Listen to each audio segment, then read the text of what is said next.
ใจเข้าออกบอกใจให้รู้ชีวิตเหลืออยู่ทำดีมากพอหรือยังทบทวนผ่านมากี่คราที่เคยพลา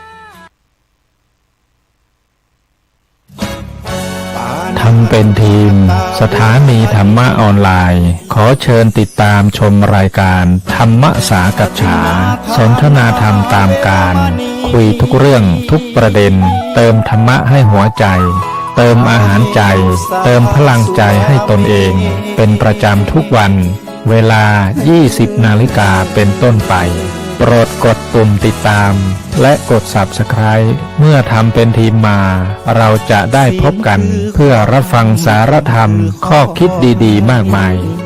รับบุญง่ายๆด้วยการกดแชร์เผยแพร่เป็นธรรมทานสัพพทานังธรรมทานังชินาติการให้ธรรมะย่อมชนะการให้ทั้งปวง1 แชร์1 บุญมีค่าเท่ากับเผยแผ่ธรรมะให้กว้างไกลแชร์ไปมากยิ่งได้บุญมากเป็นการเปิดโอกาสให้คนได้รับฟังธรรมพบปัญญามีความสุขพ้นจากทุกข์ด้วยการฟังธรรมะมาทวงคำมันหมู่บ้านศีลห้าถือเป็นพันธะ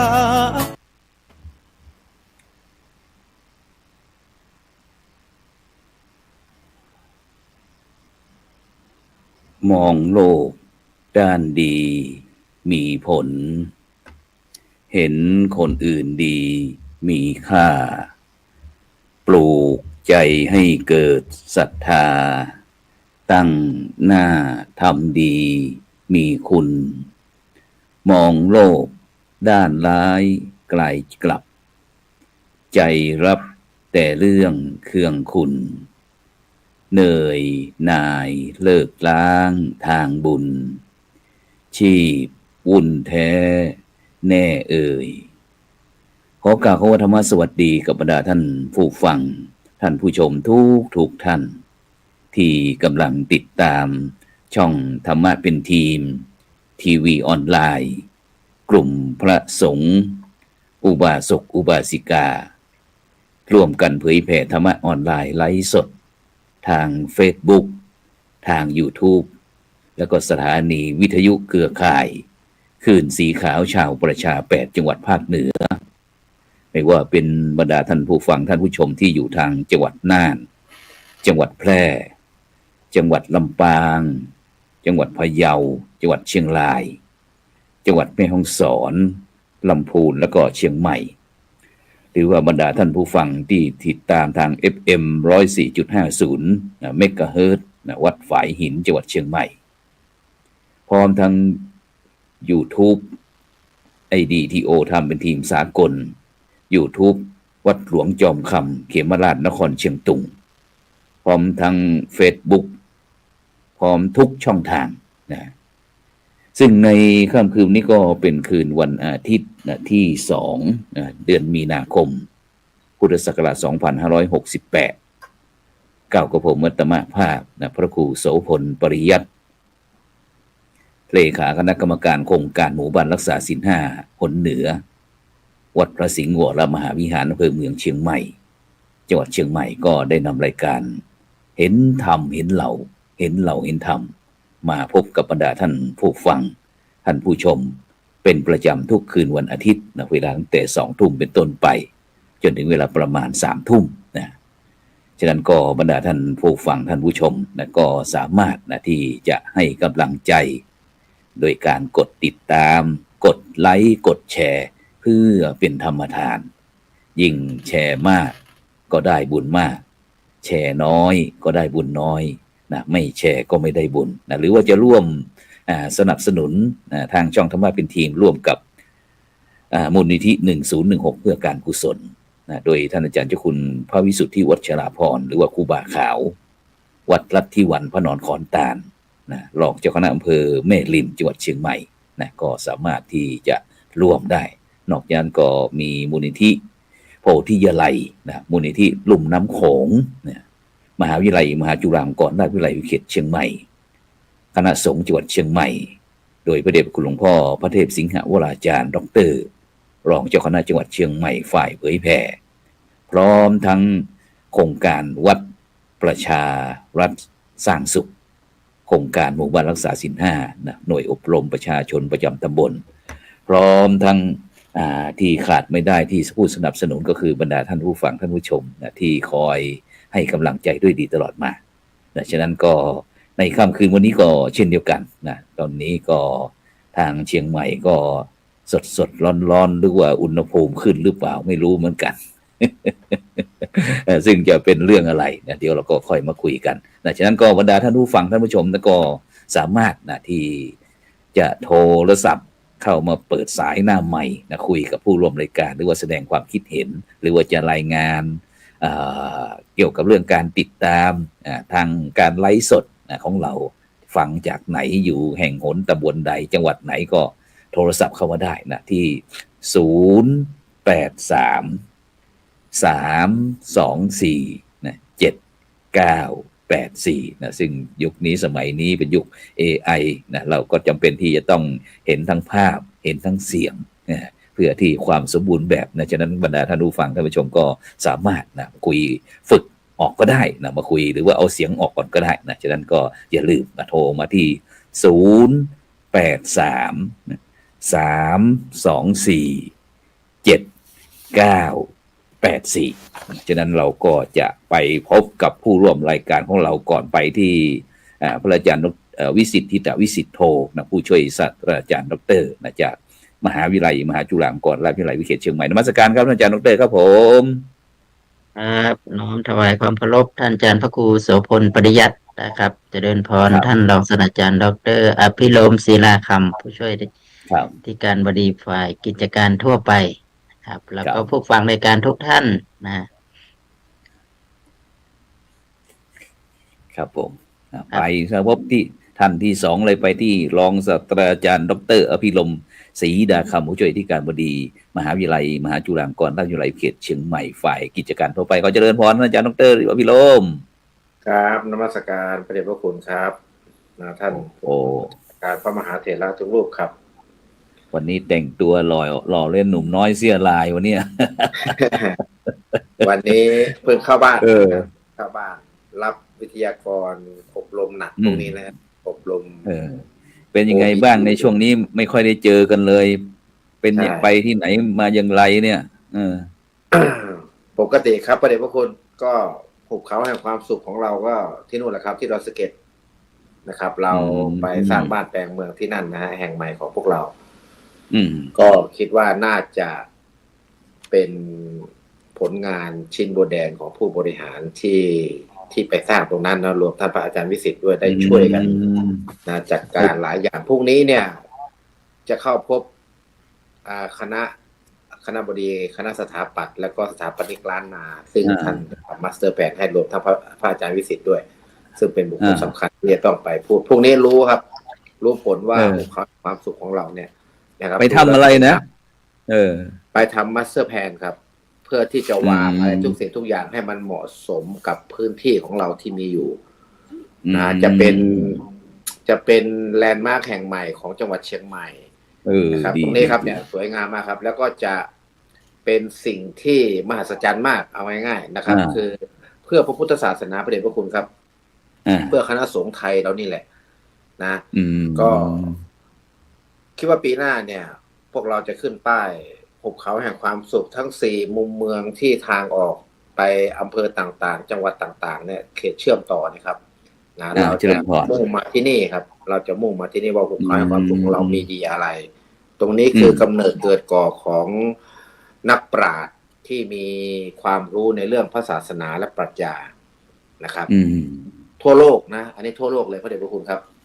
ต้องให้อาจารย์วิสิทธิ์อธิบายถึงจะลึกซึ้งครับพระเดชพระคุณอาจารย์ดร.วิสิทธิ์ช่วยเสริมหน่อยบอกว่าจะลึกซึ้งหุบเขาแห่งความสุขคุยให้ฟังหน่อยเพื่อที่บรรดาท่านผู้ฟังท่านผู้ชมมีลูกมีหลานลูกพระหลานเนนไม่รู้ว่าจะเอาไปเรียนที่ไหนเนี่ยปี68เนี่ยบางทีอาจจะเป็นอีกหนทางหนึ่งในการทางเลือกของลูกพระลูกเนนในยุคปัจจุบันแม้กระทั่งบรรดา อ่าลูกหลานของเรานะที่อยากจะเรียนมหาลัยสงฆ์เพราะว่าไอ้วันก่อนมีน้องตุ๊กตานะจากสปป.ลาวนะโอ้ยเขาพูดถึงบอกว่าเขาโชคดีเขาได้มาเรียนที่มหาวิทยาลัยที่วังน้อยส่วนกลางของเราโอ้โหเขาบอกว่าประเทศไทยดีจริงๆนะของเราพอจะรับบ้างไหมเนี่ยมีนานาชาติว่าอาจารย์ดร.วิสิทธิ์ ครับ จริงๆต้องยอมรับว่าเป็นบุญของคณะสงฆ์เป็น ครับ บุญของมหาวิทยาลัยไม่ใช่มจรวิเศษเชียงใหม่นะคือเป็นมหาวิทยาลัยของคณะสงฆ์ไทยเนี่ยนะครับในทั้งหมดเนี่ยทั่วประเทศเนี่ยที่ทางได้รับเพื่อจะถวายเอาไว้กับคณะสงฆ์ถวายไว้กับมหาวิทยาลัยสงฆ์เนี่ยเพื่อสร้างมหาวิทยาลัยสงฆ์เนี่ยในประเทศไทยนี่สถานที่ตรงนี้เนี่ยถือว่าเป็นที่ที่กว้างที่สุดในบรรดามีวิทยาลัยสงฆ์ทั้งมหาวิทยาลัยมหามงกุฎกับมหาวิทยาลัยมหาจุฬาลงกรณ์เนี่ยถือว่าที่นี่เนี่ยมี900กว่าไร่นะอาจารย์ประกุแสดงว่าหน่วยงานภาครัฐหรือแม้กระทั่งทุกหน่วยงานเนี่ยให้ความสนใจของการศึกษาพระพุทธศาสนาโดยเฉพาะอย่างยิ่งก็คือการศึกษาที่ของคณะสงฆ์ไทยเราเนี่ยนะครับที่ตรงนี้เนี่ยนะครับเป็นโอกาสอย่างดียิ่งเลยนะครับที่เราได้ที่ตรงที่อาจารย์พิรมพูดถึงหุบเขาแห่งความสุขครับถ้าจะเปรียบเทียบก็คือนาลันทาที่อินเดียเนี่ยนะครับมหาวิทยาลัยนาลันทามหาวิทยาลัยโลกของนั่นในประเทศไทยเนี่ยผมคิดว่าต้องกลับมามองที่หุบเขาแห่งความสุขนี้ถ้าจะมองถึงว่าพระพุทธศาสนาจะเดินในประเทศไทยเนี่ยผมคิดว่าอนาคตข้างหน้าเนี่ยที่ตรงนี้ก็จะเป็นอีกที่หนึ่งนะครับที่เป็นแลนด์มาร์คสำคัญเพราะว่า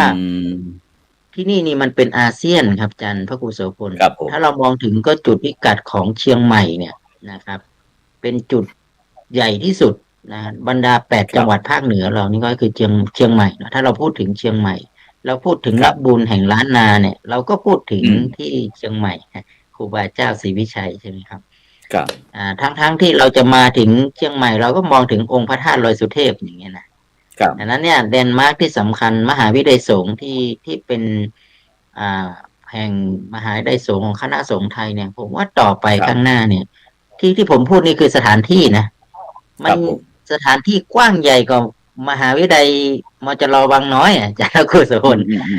คือพื้นที่เนี่ยมันกว้างใหญ่ขนาดนั้นนะของ900กับอีก6 ไร่ใช่ไหมครับซึ่งได้รับอนุญาตจากกรมป่าไม้นะครับใช้สอยใช่ไหมครับใช้สอยอันนี้คือแล้วมันเป็นป่าครับอาจารย์พระครูโสพลนะครับมันเป็นป่าแล้วเป็นหุบเขาแห่งมีความพร้อมอุดมสมบูรณ์ตอนนี้ขาดอย่างเดียวคือขาดที่เราจะออกแบบยังไงที่มันจะเป็นทำให้มันเป็นบ้านแห่งความสุขในหุบเขาแห่งนี้ผมก็เชื่อว่าอนาคตข้างหน้าสถานที่ตรงนี้จะเป็นสถานที่รองรับพุทธบริษัททั้ง4นะครับมาทั้งไม่รู้ผมว่าน่าจะเป็นอาเซียนต่างประเทศเพราะตอนนี้เรามจรเราครบ40 ปีที่ผ่านมาอาจารย์ครูเราพบแล้วเรามีลูกศิษย์ลูกหาเนี่ยทั่วประเทศนะอินเตอร์หมายความว่าอินเตอร์นานาชาติเนอะเดินทางมาศึกษาเดินทางมาปฏิบัติกับเรานี่ที่สุดแล้วมจรวิเศษเชียงใหม่เนี่ยประมาณ60%เป็นนักศึกษาอาเซียนครับ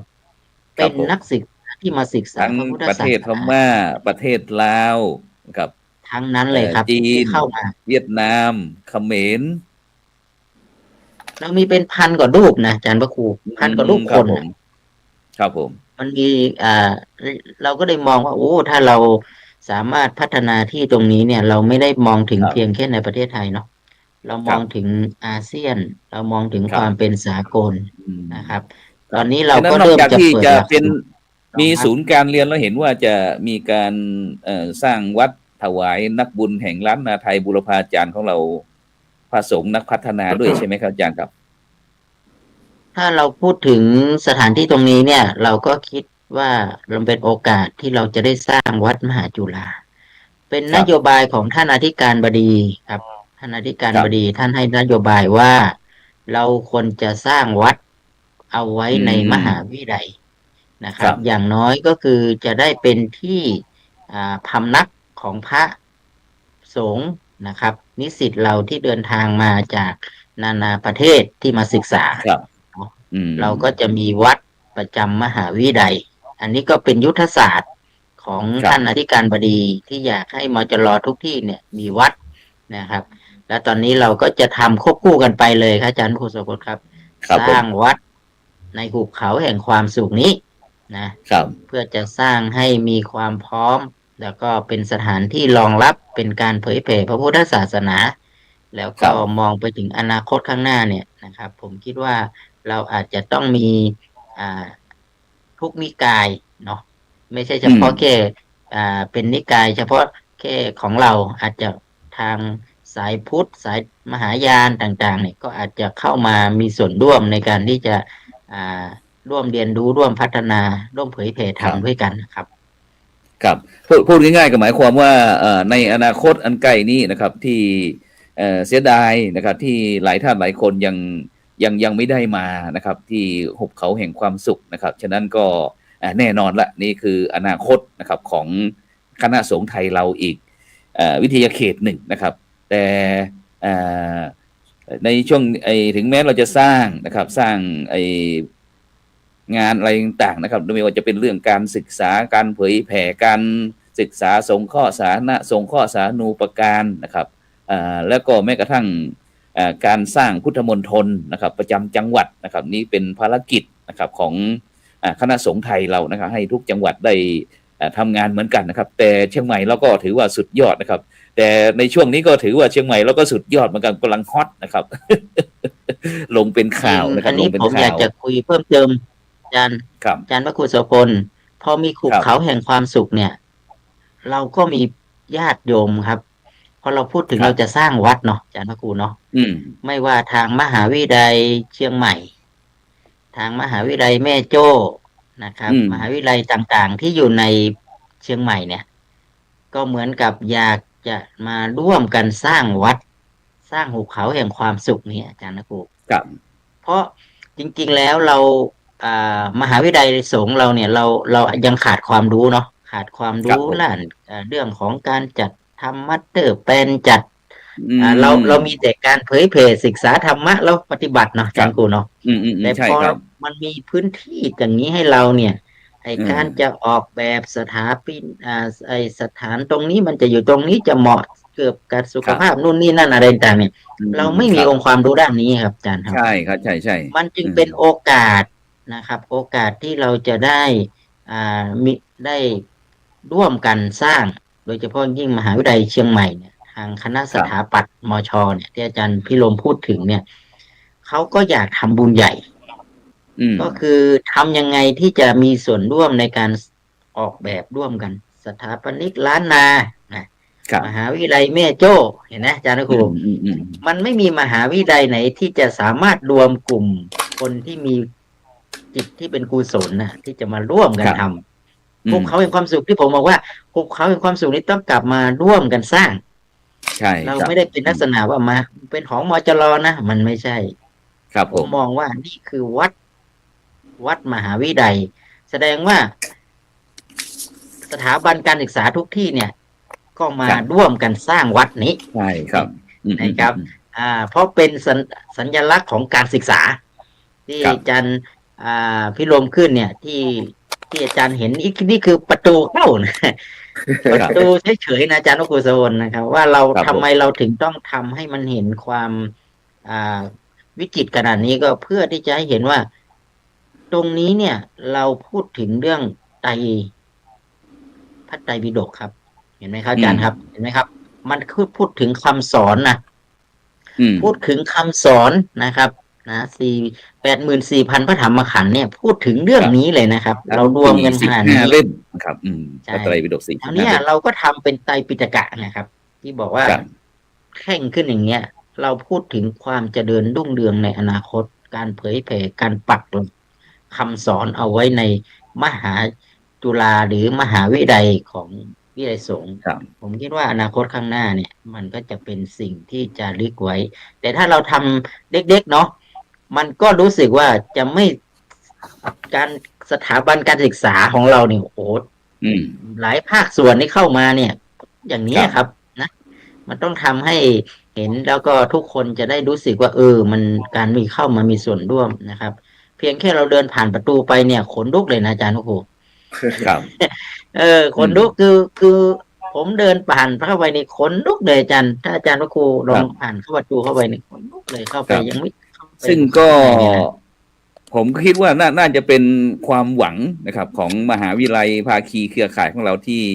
คาดหวังไว้กับคณะสงฆ์ของเรานะครับ มหาลัยวิทยาเขตเชียงใหม่ของเราว่าจะเป็นการผสมประสานนะครับ ร่วมสมัยนะครับฉะนั้นในช่วงนี้นะครับพระพุทธศาสนาของเราก็อย่างที่วันนี้ผมก็ตั้งใจได้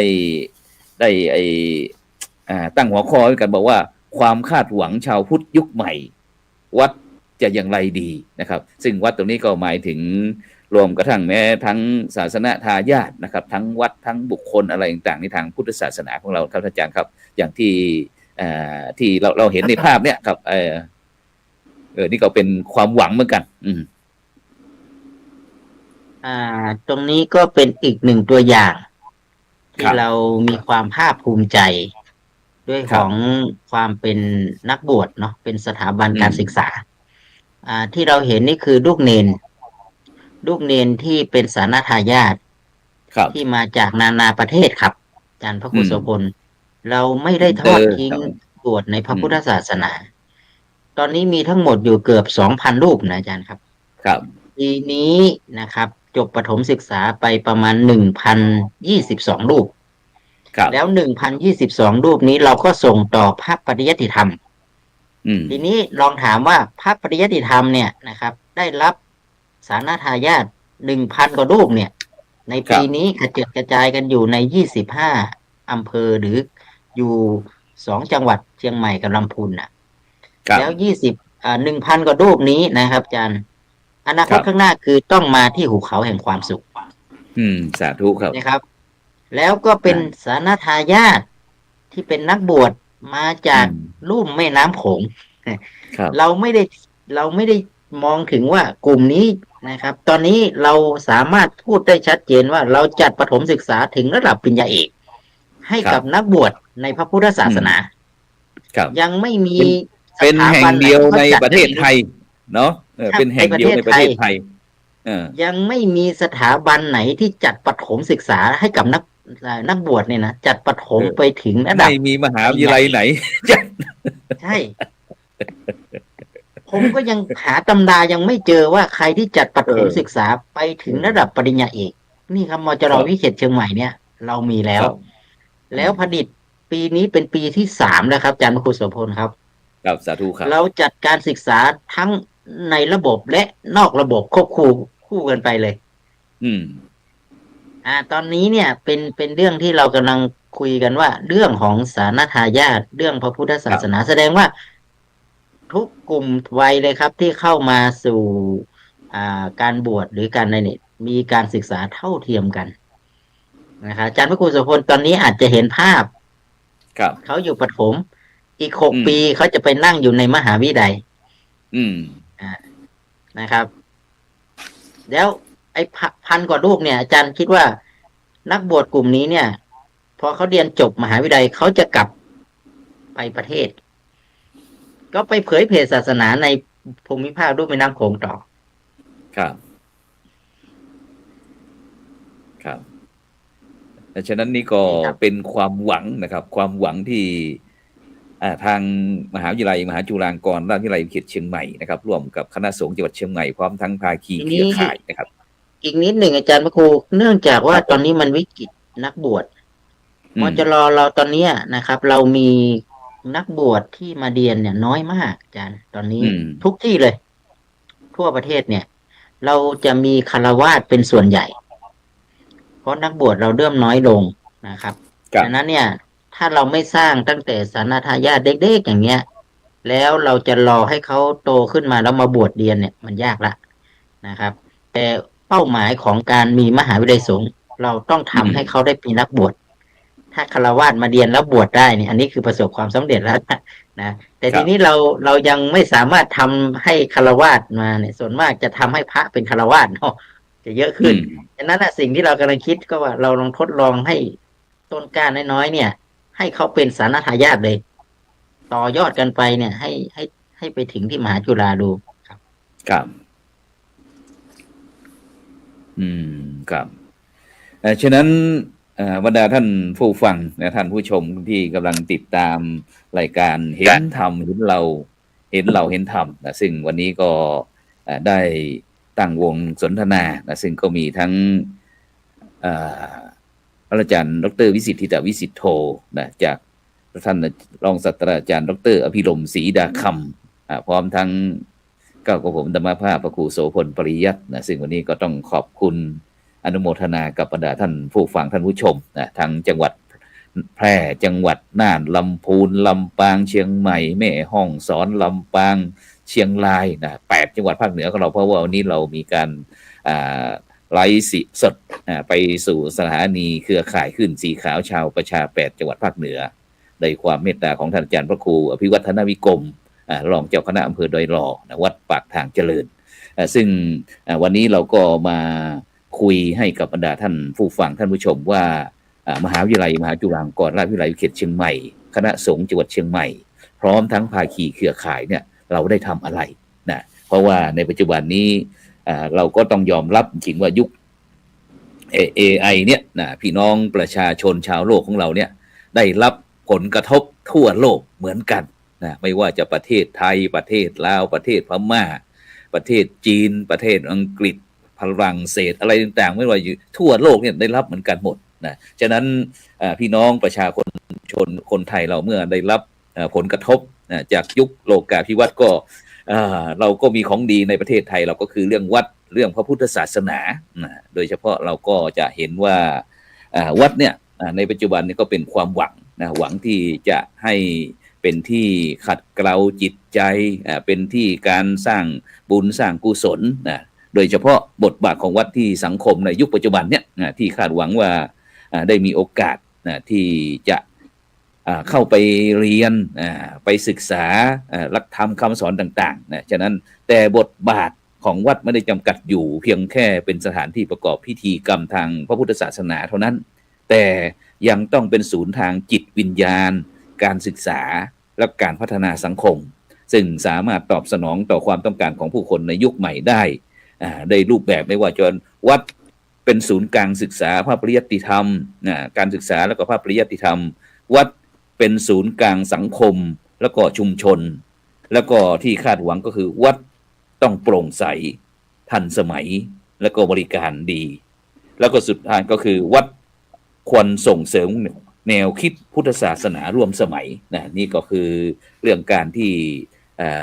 ท่านอาจารย์ดร.วิสิทธิวิสิทธิโธได้พูดถึงเรื่องการศึกษาพุทธศาสนาของเราเป็นนานาชาตินะซึ่งโดยเฉพาะในปัจจุบันเนี่ย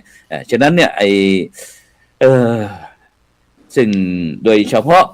ในบทบาทที่เราได้ทำงานกันอยู่ในนามภาคีเครือข่ายต่างๆท่านครับท่านอาจารย์ดร.วิสิทธิ์ครับโดยเฉพาะใน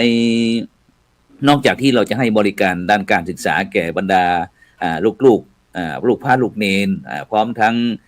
พี่น้องประชาชนคนไทยที่สนใจการเรียนการศึกษาแล้วนะแต่ในปัจจุบันนี่ครับอาจารย์ครับโดยเฉพาะ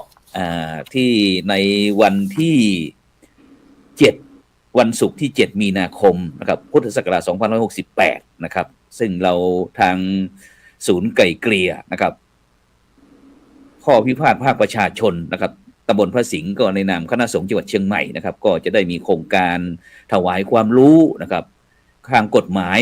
แก่เจ้าคณะพระสังฆาธิการคณะสงฆ์จังหวัดเชียงใหม่นะครับพร้อมทั้งภาคีเครือข่ายนะครับเพื่อที่จะส่งเสริมสิทธิและหน้าที่และแก้ไขปัญหาเรื่องการละเมิดสิทธิเสรีภาพนะครับใน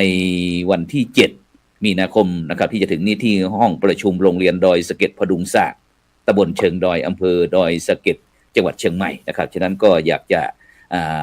นิมนต์ท่านอาจารย์ได้ช่วยพูดถึงเกี่ยวกับเรื่องโครงการนี้สักนิดหนึ่งครับเพื่อที่เราจะได้สนทนากันต่อไปครับผม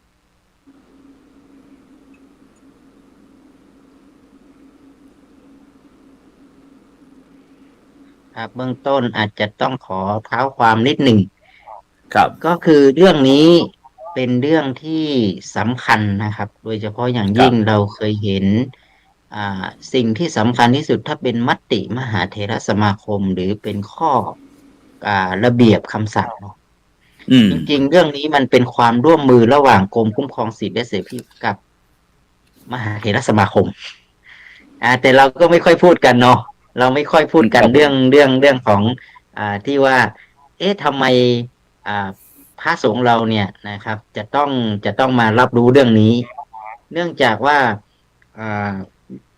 ปัจจุบันเนี้ยนะครับ พระสงฆ์หรือวัดเป็นนิติบุคคลเนาะแล้วก็วัดเนี่ยก็โดยพระสังฆาธิการก็เป็นพูดง่ายๆก็คือเป็นบุคลากรที่ต้องปฏิบัติตามกฎหมาย ฉะนั้นด้วยบทบาทหน้าที่ของการเชื่อมโยงกันเนี่ย แล้วก็วัดเนี่ยเป็นสถานศูนย์กลางนะครับ ในการที่จะแก้ปัญหาความทุกข์สุขของชาวบ้านนะครับ แล้วทีนี้เนี่ยที่คณะสงฆ์ของจังหวัดเชียงใหม่ และก็มหาวิทยาลัยมหาจุฬาลงกรณ์วิเขตเชียงใหม่เนี่ยนะครับ ได้มีโอกาสเข้ามาอบรมในหลักสูตร ซึ่งเป็นหลักสูตรที่ทางกรมคุ้มครองสิทธิ์เนี่ยนะครับ กับมหาเถรสมาคม แล้วก็มหาวิทยาลัยได้ทำความร่วมมือกันนะครับ จึงเป็นหลักสูตรของศูนย์ไกลเกลี่ยขึ้นมา แล้วเราเนี่ยมีโอกาสได้เข้าไปอบรมพออบรมเสร็จผมคิดว่าเป็นเครื่องมือที่สำคัญเนี่ยอบรมเสร็จแล้วเราก็กลับมาก็ขึ้นทะเบียนกันเลยนะครับ พอขึ้นทะเบียนกันเมื่อ แล้วเราก็ได้รับการขึ้นทะเบียนตั้งเป็นศูนย์ไกลเกลี่ยกัน3 แห่งนะครับ ในจังหวัดเชียงใหม่เรานี่นะเป็นของพระสงฆ์นะครับ ที่ผ่านมานี่เรามี100 กว่าศูนย์เนี่ยในจังหวัดเชียงใหม่160 กว่าศูนย์แต่ไม่เคยมีของพระสงฆ์แม้แต่ศูนย์เดียวถ้าพูดถึงแม้กระทั่ง16 จังหวัดภาคเหนือก็มีแต่ที่นี่ใช่ไหมอาจารย์ก็เนาะ16 จังหวัดภาคเหนือเรา16 ภาคเหนือก็มีแค่คำสั่งศูนย์ฉะนั้นเนี่ยมันเป็นเรื่องที่ทำไมเราถึงลุกขึ้นมาทำลุกขึ้นมาทำนะครับ คือเราไม่ได้ทำโดยพละการแต่เคยมีมติมหาเถรสมาคมให้เราทำเรื่องนี้ครับอาจารย์พระครูทำเรื่องนี้แหละนะครับ เนี่ยครับ ให้เราทำเรื่องนี้กันนะครับเนี่ยครับ ให้เจ้าคณะจังหวัดเจ้าคณะอำเภอในพื้นที่76 จังหวัดนะครับ แล้วในกรุงเทพด้วยนะอาจารย์พระครูพร้อมเจ้าคณะแขวงสาธารณสงเคราะห์ให้วัดเป็นศูนย์ช่วยเหลือชาวบ้านไกลเกลี่ยข้อพิพาทและการเรียนรู้และพัฒนาคนเห็นไหมอาจารย์พระครูครับผมนี่ครับ เราเคยเห็นมติที่ออกมาในที่สุดเราก็เห็นช่องทางว่าตรงนี้เนี่ยเป็นน่าจะเป็นประโยชน์ที่ให้พระสงฆ์จะได้ความรู้เกิดขึ้นนะครับดังนั้นเราก็เลยร่วมกับกรมคุ้มครองสิทธิ์แล้วก็ยุติธรรมจังหวัดอาจารย์พระครูครับครับผมจะเป็นการจัดงานถวายความรู้ให้กับเจ้าคณะพระสังฆาธิการนะครับนำร่องก่อนนะครับ3 อำเภอเนาะอาจารย์นุกูลโทนนำร่อง3 อำเภอนะครับ ก็คืออำเภอดอยสะเก็ดดอยสะเก็ดอำเภอสันกำแพงแล้วก็แม่อ่อนนะครับแม่อ่อนครับ3 อำเภอด้วยศูนย์ไก่เกลี่ยคณะสงฆ์จังหวัดเชียงใหม่นะครับที่ตั้งที่วัดพระสิงห์เนาะนะครับ ซึ่งอาจารย์พระครูโสพลปริยัติเนี่ยท่านเป็นประธานศูนย์ไก่เกลี่ยในนี้ก็จะจัดถวายความรู้ภูมิใจซะเหลือเกินแล้วเราจะจัดถวายความรู้นะครับ แล้วทีนี้เราก็จะเชิญศูนย์ไก่เกลี่ยที่เป็นของคฤหัสถ์ภาคประชาชนของที่เป็นชาวบ้าน3 อำเภอเนี่ยนะครับ มาเจอกับพระคุณเจ้ามาเจอกับพระสังฆาธิการเสร็จแล้วก็ให้ลงไปทำงานร่วมกันเห็นไหมครับพระก็จะเข้าไปเป็นที่ปรึกษานี่พระก็จะเข้าไปเป็นที่ปรึกษานะครับ พอเข้าไปเป็นที่ปรึกษาเนี่ยนะครับ บทบาทของพระสงฆ์ก็จะเป็นผู้นำด้านศูนย์ไก่เกลี่ยขึ้นมาทันทีแล้วเราก็มีความตั้งใจว่า เราอยากจะเปิดศูนย์ที่เป็นของพระเราทุกอำเภอครับอาจารย์พระครูสมบูรณ์ครับเป้าเราตั้งเป้าไว้อย่างนั้นเรามี25อำเภอจังหวัดเชียงใหม่ ครับผม ครับ หลังจากที่เสร็จในวันที่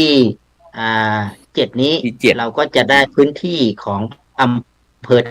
ต่างๆ ว่าพระเดชพระคุณหลวงพ่อเจ้าคณะอำเภอเจ้าคณะตำบลที่มารับการถวายความรู้เนี่ย ว่าจะเอาสถานที่ตรงไหนเอาวัดตรงไหนเป็นสถานที่ประสานงานในอำเภอนะครับ ครับ จาก10มันก็จะขยายไป ครับ แล้วศูนย์เนี่ยทำหน้าที่อะไรเราทำหน้าที่ของการให้ความรู้ ให้ความรู้ทั้งพระทั้งฆราวาสนะครับ เรื่องหน้าที่บทบาทหน้าที่ของคณะสงฆ์ของพระวิญญาธิการอะไรต่างๆ เนี่ย เพราะว่าอันนี้คือเป็นกฎหมายที่คุ้มครองสำหรับคนทำงานด้วยนะอาจารย์พระครูนะครับ เจ้าหน้าที่ที่ศูนย์ไกลเกลี่ยเนี่ย เป็นเจ้าหน้าที่ของรัฐนะครับ ที่ขึ้นศูนย์ไกลเกลี่ยนี่เป็นเจ้าหน้าที่ของกรมคุ้มครองสิทธิ์นะฉะนั้นพระสงฆ์เราก็ถ้าเข้าสู่กับนี่เสร็จปุ๊บเนี่ยก็เหมือนกับเป็นบุคคลคนหนึ่งที่เป็นอยู่ในกรมคุ้มครองสิทธิและเสรีภาพ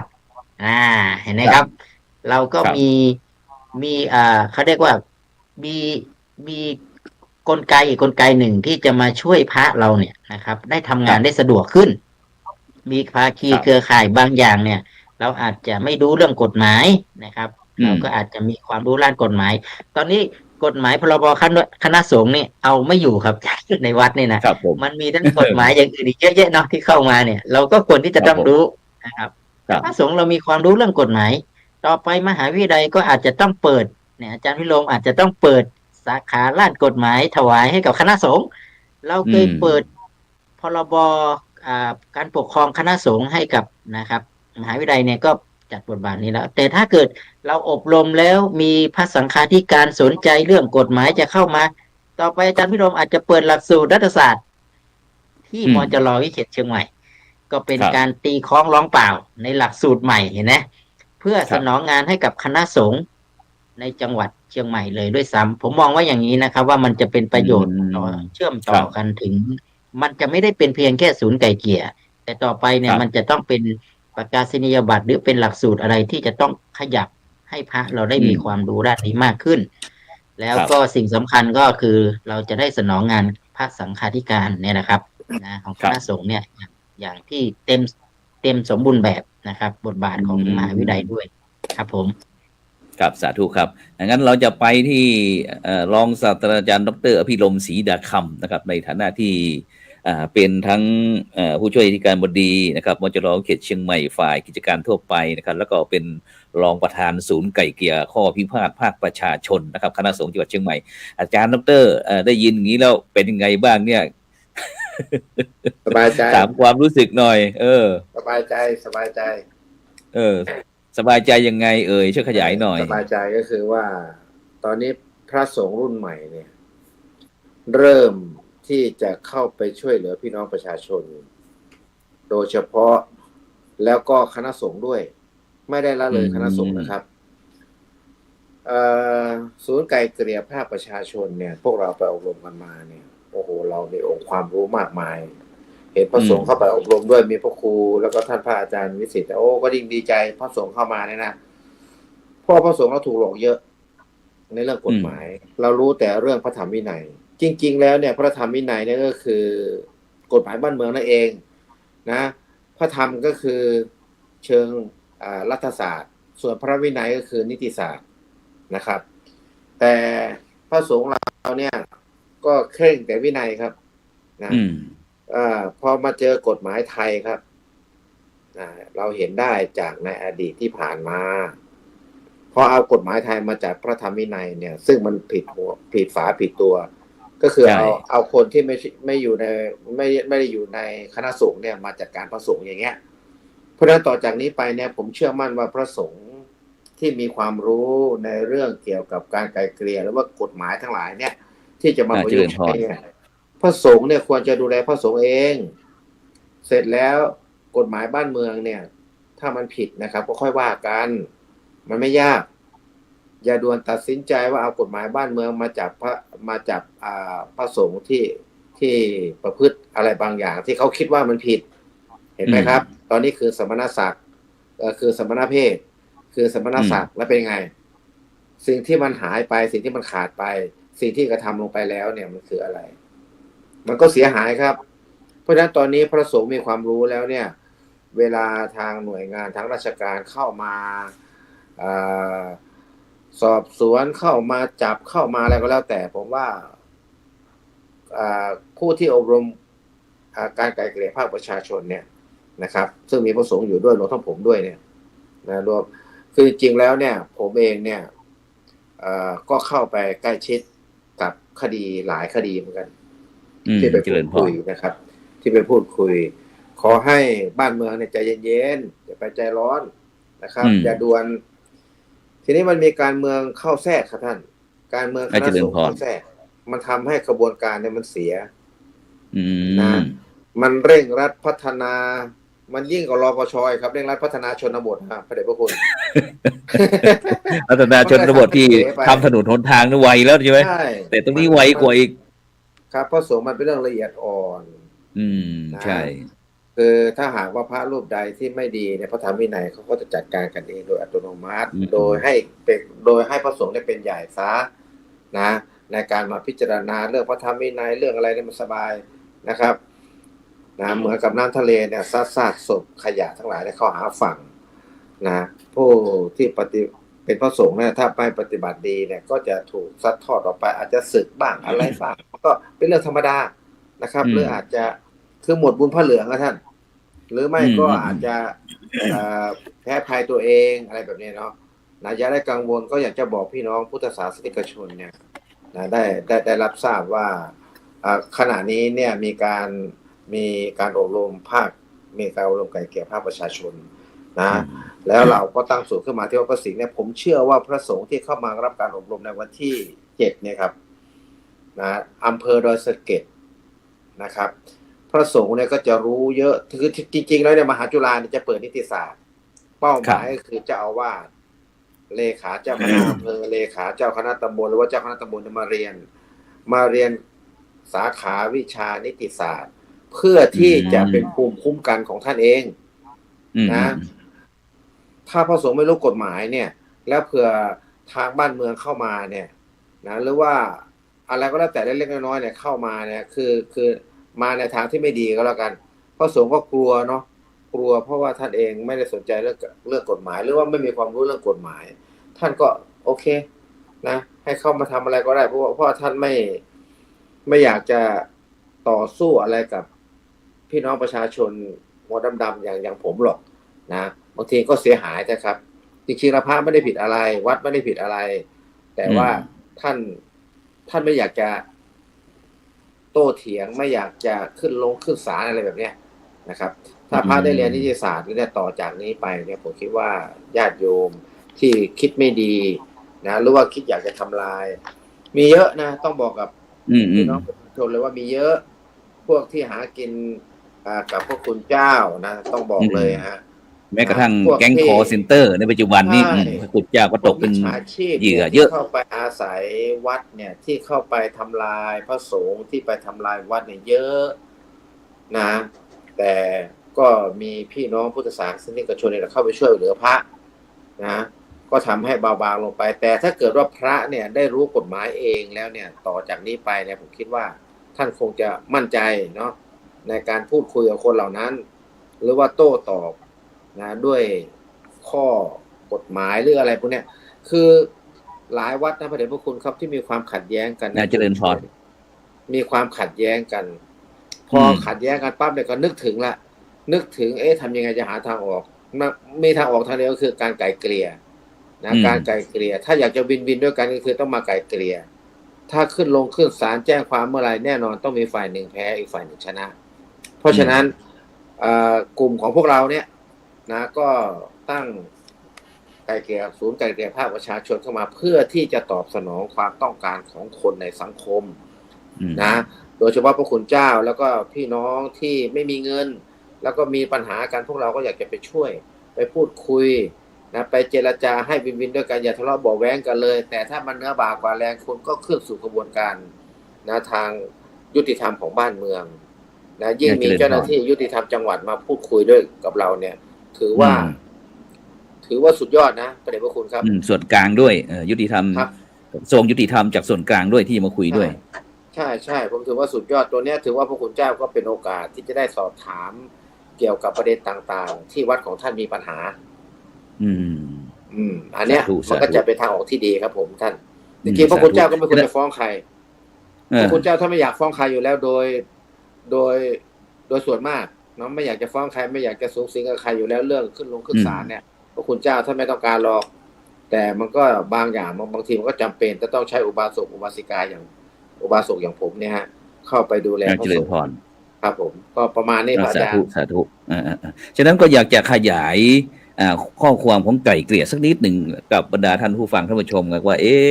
เรามาคุยกัน2 รอบ 3 รอบ 4 รอบ 5 รอบเนี่ยไม่เข้าใจเลยหมายความว่าการไก่เกลี่ยเนี่ยมันหมายถึงอะไรนะซึ่งบรรดาท่านผู้ฟังท่านผู้ชมนะการไก่เกลี่ยนี่ก็หมายถึงกระบวนการจัดความขัดแย้งนะที่อาศัยบุคคลนะซึ่งได้รับการยินยอมจากคู่ขัดแย้งนะซึ่งมีความเป็นกลางนะเราไม่ฝักใฝ่ายใดฝ่ายหนึ่งนะแล้วก็มีทักษะความเชี่ยวชาญในการจัดการความขัดแย้งอย่างสร้างสรรค์นะเป็นผู้ดำเนินการขบวนการเป็นผู้ดำเนินการกระบวนการให้เกิดข้อตกลงเกิดจากการเสนอของทั้ง2 ฝ่ายแต่ไม่ใช่ผู้ตัดสินชี้ขาดในข้อพิพาทเนี่ยนี่คือการไกล่เกลี่ยหมายถึงแล้วก็การไกล่เกลี่ยเนี่ยเป็นวิธีการระงับข้อพิพาทอีกรูปแบบหนึ่งนะซึ่งถือว่าเป็นการระงับข้อพิพาททางเลือกซึ่งทางเลือกอื่นนอกจากให้ศาลชี้ขาดตัดสินและการไกล่เกลี่ยเนี่ยกล่าวได้ว่าเป็นการระงับข้อพิพาทที่ถูกนำมาใช้มากที่สุดในปัจจุบันเนี่ยเพราะมีวิธีการที่สำคัญคือแก้ไขปัญหาฟื้นฟูความสัมพันธ์นะแล้วก็เยียวยาความเสียหายซึ่งทำให้ได้ทางออกที่คู่กรณีทั้ง2 ฝ่ายวินหรือว่าพอใจทั้งคู่อาจจะมีภายในครอบครัวบ้างญาติพี่น้องบ้างบ้านใกล้เคียงกันบ้างนี่นะที่มันมีปัญหานี่นะแล้วก็โดยเฉพาะการไกล่เกลี่ยข้อพิพาทเนี่ยหมายถึงการดำเนินเพื่อให้คู่กรณีนะมีโอกาสเจรจาตกลงกันนะระงับข้อพิพาททางแพ่งทางอาญาโดยสันติวิธีนะซึ่งก็ปราศจากการวินิจฉัยชี้ขาดข้อพิพาทนะทั้งนี้ไม่รวมถึงการไกล่เกลี่ยข้อพิพาทที่ดำเนินขึ้นในศาลในการบังคับข้อคดีอะไรต่างๆเนี่ยก็ประมาณนี้ท่านอาจารย์ดร.วิสิทธิ์ครับฉะนั้นโดยเฉพาะที่เพราะว่าเหลือเวลาอีกประมาณ9 นาทีก็ท่านอาจารย์ดร.วิสิทธิ์ครับฉะนั้นเราก็อยากจะช่วยวิธีการดำเนินการนะครับในการกำหนดการที่เราจะจัดการถวายความรู้นะครับกฎหมายที่น่ารู้ให้แก่เจ้าคณะพระสังฆาธิการนะครับใน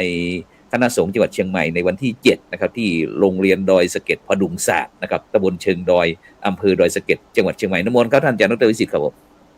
ครับก็เบื้องต้นก็เหมือนกับที่อาจารย์พิรมกับอาจารย์พระครูให้พูดถึงเนาะเป้าหมายของการมีศูนย์ไกล่เกลี่ยก็คือเรากำลังคิดว่ายุคจริงๆที่ผ่านมาเนาะในพุทธกาลพุทธเจ้าก็เป็นผู้ไกล่เกลี่ยมานะครับเรื่องของความขัดแย้งต่างๆในภาวะวิกฤตอะไรต่างๆมีความขัดแย้งจริงๆแล้วเนี่ยไม่มีใครอยากจะมีความขัดแย้งกับใครหรอกครับมนุษย์เราก็อยากอยู่แบบความสุขแบบความสบายใจนะครับไม่อยากจะเกิดความขัดแย้งบากหมางกับใครนะครับเพราะว่าอยู่ทุกคนก็อยากอยู่ด้วยความสันติสุขเนาะอันนี้ความเป็นที่กันแต่ทีนี้มันเกิดขึ้นมาก็คือไอ้ตัวความโลภความโกรธความหลงเนี่ยไอ้ตัวกิเลสเนี่ยมันทำให้เรามีความทะเยอทะยานความอิจฉาริษยาความอะไรต่างๆมีปัญหาความอยากขึ้นมาปุ๊บเนี่ยไอ้ตัวกิเลสตัวเนี้ยนะครับมันไม่สามารถที่จะทำอะไรได้เนี่ยมันเหมือนกับมันก็ไม่มีทางออกนะครับด้วยภาวะอารมณ์ด้วยภาวะของความขาดสติเนาะอาจารย์พระครูสมบูรณ์ความประมาททีนี้ในเมื่อพอมันทำไปปุ๊บเนี่ยปรากฏว่าเกิดความขัดแย้งเนี่ยมันมีการต่อสู้กันพอมันมีการต่อสู้กันมาปุ๊บปั๊บเนี่ยมันก็เกิดความบาดหมางเกิดความไม่ลงรอยกันเกิดขึ้นมันก็โผพันไม่ใช่เฉพาะตัวเองละโผพันถึงความสงบภายในครอบครัวโผพันไปถึงอะไรต่างๆที่ตามมานะครับแต่ทีเนี้ยถ้าเรามีความรู้เรื่องศูนย์ไกล่เกลี่ยเนี่ยเวลาเราจะทำอะไรสักอย่างขึ้นมาเนี่ยเราก็อาจจะต้องมีสติใช่ไหมครับแล้วมันมีตัวกลางนะครับมีตัวกลางให้มาไกล่เกลี่ยให้มาคุยกันนะครับพอมันแยกออกไปหนึ่งนะครับตอนที่เรามีอารมณ์เนี่ยเราเถียงกันนะ แต่พอ ค มั รั น บใช่ มัน ต่าง มันใช้ระยะเวลา ต่างคน ที่ ก็ยั ห่าง งว่า กันไป ตัวเองถูกตัวเองดี ใช่ทีนี้พอมันห่างกันสักพักเนี่ยเริ่มจะมีสติละจริง ๆ แล้วเราก็ไม่อยากมีความบาดหมางกับใคร ผมเชื่อว่ามนุษย์ทุกคนที่เกิดมาก็อยู่พร้อมที่จะอยู่แบบสันติสุข ครับ แต่ด้วยความไม่รู้ด้วยความที่เป็นความโลภความโกรธความหลงของเรานี่แหละโดยเฉพาะอย่างยิ่งเนี่ยนะครับ ที่เราก็ไม่รู้ว่าถ้าเป็นวิบากกรรมก็คือว่าอาจจะมีการอาฆาตประมาทว่ากันต่อมาอย่างเงี้ย แต่ทีนี้มันจะตัดตรงกลางได้ยังไงเขาคิดว่า ถ้าเมื่อใดเรามีความรู้มากขึ้น เรามีความเข้าใจในเรื่องนี้มากขึ้น แล้วก็คิดว่าพระสงฆ์เนี่ยเป็นผู้นำระวางใจได้ญาติโยมก็จะเวลาทะเลาะกันก็จะมาที่วัดมาหาพระ ครับ หลวงพ่อช่วยหาทางออกให้หน่อยนะครับ ตัด ใน บัว ฐานะ ยังเหลือ หลวงพ่อ เยื่อ เป็น ใย ในการหลวงพ่อจะหาวิธียังไงอย่างเงี้ย มันจะทำ ครับ ให้สังคมเกิดสันติสุข เห็นไหม สัน ถ้ ติ อยที สุข ถ้อย ขอ อาง ศัย ความเป็นพึ่งพาอาศัยขึ้นกันเนี่ย ผมคิดว่า ครับ เป็นเรื่องที่สำคัญและอีกอันหนึ่งก็คือตอนนี้ครับอาจารย์พิรมคณะสงฆ์ให้ความสำคัญเรื่องนี้ครับ จากรายชื่อที่ส่งมาในระดับเจ้าคณะอำเภอรองเจ้าคณะอำเภอเจ้าคณะตำบลนะครับโดย ครับ ใบสเก็ตนี่คือแท็กทีมทั้งหมดเลยนะครับ ที่ผมเอาใบที่ท่านตอบรับกลับมาเนี่ย หมายถึงว่าตอนนี้คณะสงฆ์นะครับอำเภอดอยสะเก็ดอำเภอแม่ออนเนี่ยนะครับสัน ครับ กำแพงเนี่ย ที่จะอบรมครั้งแรกเนี่ย รู้สึกตื่นตัวกันมากนะครับ อยู่ๆแล้วจะอบรมพระสังฆาธิการนี่ถ้าไม่ใช่เป็นงานสำคัญของคณะสงฆ์เนาะไม่งานจังหวัดงานในต่างนี้ไม่พร้อมเพรียงกันขนาดนี้ ผมว่าจะเป็นครั้งแรกนะอาจารย์พิรมที่เราจะได้ต้อนรับสนองงานคณะสงฆ์ในบทบาทของศูนย์ไกลเกลี่ยนะตอนนี้เราอาจจะต้องใช้บทบาทศูนย์ไกลเกลี่ยนะครับ ที่ หนึ่ง เข้า เดียวห มา นึ่งศูนย์นี่ศูนย์ในดวงใจ จะได้มาสนองงานคณะสงฆ์อย่างจริงจังแล้วผมเชื่อว่า ตอนนี้เนี่ยเรายังได้รับความรู้ข้อจากทางกรมคุ้มครองสิทธิและเสรีภาพส่วนกลางด้วย ซึ่งท่านผู้ช่วยรองที่การบดีท่านจะมาบรรยายพบปะเองเนี่ยนะ โอ้ แล้วเราก็ได้ สา ผ ธุ อยุติธรรมจังหวัดพร้อมกับทีมงานเนี่ยทั้งทีมเลย เข้าไปช่วย ผมคิดว่าไม่ใช่เรื่องเด็กๆนะครับ ถ้ามันทำแล้วมันสามารถกระจายออกมาได้ แล้วก็หลวงพ่อมาเห็น เหมือนกับพระสงฆ์เป็นมติของคณะสงฆ์ไปเลยครับ ในอำเภอนั้นนะครับ จบเลยนะถ้าว่าเราจะตั้งศูนย์ที่อำเภอดอยสะเก็ดเนี่ย คณะสงฆ์ยกมือว่าตรงนี้เหมาะสมนี่เกิดขึ้นทันทีเลยอาจารย์พระครูโสพลผมว่านะเป็นมติได้เลยนะครับ เพราะว่าคณะสงฆ์ที่เข้าร่วมเนี่ย ถือว่าให้ความสำคัญนะครับ แล้วก็ตั้งแต่หลวงพ่อรองหลวงพ่อเจ้าคณะอำเภอแล้วก็รองอำเภอมาเนี่ยผมแต่ละรูปนี้ไม่ขาดเลยครับประธานโดยเฉพาะหลวงพ่อเจ้าคณะตำบลทุกตำบลครับอาจารย์พิรมโอ้โหที่ส่งรายชื่อมานี่นะอันนี้ก็ลองคบกันก็ผมก็คิดว่าขอกราบขอบคุณนะครับ ในความเมตตาของคณะสงฆ์ที่เห็นความสำคัญว่าเรื่องของกฎหมายที่คนรู้ของคณะสงฆ์เราเนี่ย คิดว่าตอนนี้เนี่ยก็เริ่มที่จะจุดประกายให้กับคณะสงฆ์เราหวังว่าวันที่7เนี่ย เราจะคุยกันเรื่องของพรบกฎหมายศูนย์ไกลเกลี่ยให้เข้าใจว่าบทบาทของศูนย์ไกลเกลี่ยคืออะไร แล้วเราก็จะคุยกันเรื่องของกรมคุ้มครองสิทธิและเสรีภาพนะครับ ในกรมคุ้มครองสิทธิและเสรีภาพจะต้องมีแนวทางยังไงในการที่จะดูแลคุ้มครองสิทธิของพระสงฆ์เองคุ้มครองสิทธิของผู้ที่จะเราจะไปละเมิดสิทธิเขายังไงอะไรต่างๆเนี่ยหนึ่งแล้วเราจะรู้นะครับ เราก็จะได้มีวิธีการหลักการยังไงแนวทางในการดูแลกันยังไง เวลาเราเจอนะครับ คนมามีปัญหาทะเลาะกันเราจะให้แนวทางยังไง มันก็จะได้องค์ความรู้ประมาณนี้ก่อน แต่เรื่องของเทคนิคกระบวนการอะไรต่างๆเนี่ย เราต้องไป5 วันครับอาจารย์ครูสอน1 วันเอาไม่อยู่ครับ โครงการอบรมครับ ถ้าเกิดเราจะพร้อมจะขึ้นเป็นจุดเด่นเนี่ยเราต้องจัดอีก5 วันแล้วก็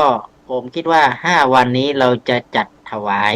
หลังจากที่เราอบรมทั้ง20ถวายความรู้ทั้ง25อำเภอแล้วนะเราจะจัดสักรุ่นหนึ่งเพื่อน้อมถวายเป็นให้กับคณะสงฆ์จังหวัดเชียงใหม่สัก20 รูปก็ยังดีเนาะ20หรือ25 รูปหรือ50 รูปพอเพื่อจะไปเปิดขึ้นทะเบียนเป็นศูนย์แต่ละอำเภอครับผมครับเพราะว่าถ้าไม่ผ่านการอบรมนะครับ ก็ไม่สามารถที่จะเปิดได้ครับเจริญพรอาจารย์ดร.พิโรมเหลือเวลาอีก2 นาที